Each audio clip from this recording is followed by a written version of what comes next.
Welcome to Mega Nine TV. యుద్ధం జరిగేది middle ఈస్ట్లో, కానీ దాని ప్రకంపనలు ప్రపంచం నలుమూలల వినిపిస్తున్నాయి. అమెరికా, ఇజ్రాయెల్ దేశాలు ఇరాన్పై డ్రోన్లు, మిసైళ్లతో రాత్రింబౌళ్లు విరుచుకుపడుతున్నాయి.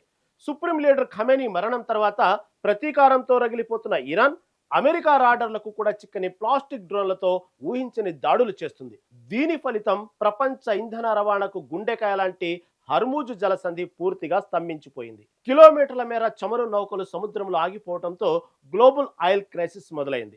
అయితే ఈ యుద్ధం వల్ల ప్రపంచంలో అందరికంటే ముందుగా అల్లాడిపోతున్న దేశం దాయాది పాకిస్తాన్.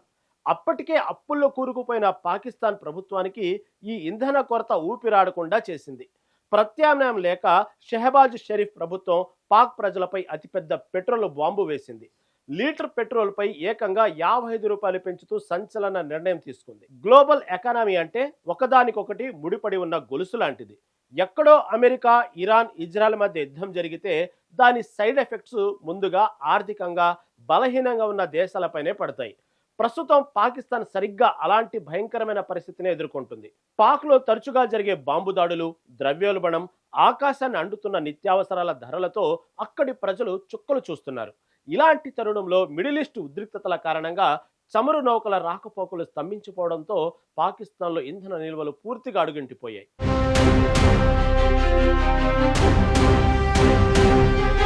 డాలర్లు లేక, బయట నుంచి ఆయిల్ కొనలేక, లోపల నిల్వలు లేక పాక్ ప్రభుత్వం చేతులెత్తేసింది. రాత్రికి రాత్రే పెట్రోలు, డీజిల్ ధరలను రికార్డు స్థాయిలో పెంచేసింది. అమెరికా, ఇజ్రాయెల్ సంయుక్తంగా ఇరాన్పై రాత్రింబౌళ్లు దాడులు చేస్తున్నాయి. సుప్రీం లీడర్ ఖమేనీ మరణం తర్వాత ఇరాన్ ఏమాత్రం వెనక్కి తగ్గకుండా మరింత దూకుడుగా ప్రతిదాడులకు దిగుతుంది. అయితే ఈ వార్లో ఇరాన్ ఒక కొత్త వ్యూహాన్ని అమలు చేస్తుంది. అమెరికా, ఇజ్రాయెల్ వారికి సాయం అందిస్తున్న దేశాలపై ఇరాన్ ముఖ్యంగా ప్లాస్టిక్ డ్రోన్లతో ప్రయోగిస్తుంది. ఈ ప్లాస్టిక్ డ్రోన్ల స్పెషాలిటీ ఏంటంటే ఇవి అమెరికా రాడార్లకు కూడా చిక్కవు. టార్గెట్ దగ్గరకు వచ్చే వరకు వీటిని గుర్తుపట్టడం అసాధ్యం. దీంతో అమెరికా బలగాలకు భారీగా నష్టం జరుగుతుంది. ఈ డ్రోన్లను గాలిలోనే పేల్చడానికి అమెరికా భారీగా ఖర్చు చేస్తూ కౌంటర్ డ్రోన్లను ఉపయోగించాల్సి వస్తుంది. ఇది అమెరికా డిఫెన్స్ సిస్టమ్కు పెద్ద తలనొప్పిగా మారింది.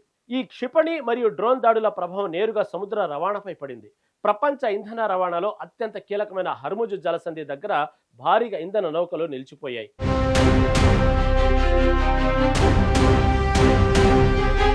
కిలోమీటర్ల మేర నౌకలు సముద్రంలో ఒకదాని వెంట మరొకటి క్యూలు కట్టాయి.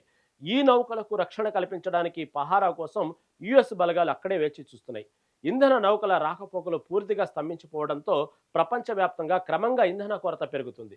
దీని ప్రభావం చాలా దేశాల్లో పెట్రోలు, డీజిల్ సరఫరాపై పడింది. గ్లోబల్ మార్కెట్లో వచ్చిన ఈ ఇంధన కొరత ప్రభావం దాయాది దేశం పాకిస్తాన్ మెడకు చుట్టుకుంది. యుఎస్, ఇరాన్ ఉద్రిక్తతల నేపథ్యంలో పాక్లో ఇంధన నిల్వలు పూర్తిగా అడుగంటిపోయాయి. దేశాన్ని నడపడానికి ప్రత్యామ్నాయం లేకపోవడంతో పాక్ ప్రభుత్వం పెట్రోల్ ధరలను ఏకంగా లీటర్కు 55 రూపాయలను పెంచుతూ సంచలన నిర్ణయం తీసుకుంది. ఈ పెంపుతో పాకిస్తాన్లో ప్రస్తుతం పెట్రోల్ ధర 321 రూపాయలకు చేరుకుంది. దీనితో పాటు హై స్పీడ్ డీజిల్ ధరను కూడా ఏకంగా 336 రూపాయలకు పెంచేసింది. మిడిల్ ఈస్ట్ లో ఏర్పడిన యుద్ధం కారణంగానే ఈ పెంపు జరిగిందని పాక్ ప్రభుత్వం స్పష్టం చేసింది. అప్పటికే ద్రవ్యోల్బణంతో బతుకులీడుస్తున్న ప్రజలు ఈ ఊహించని పెట్రోల్ బాంబుతో అయోమయంలో పడి ఉక్కిరిబిక్కిరవుతున్నారు. యుద్ధం చేసేది అగ్రరాజ్యాలైతే నలిగిపోయేది మాత్రం పాకిస్తాన్ లాంటి పేద దేశాలు.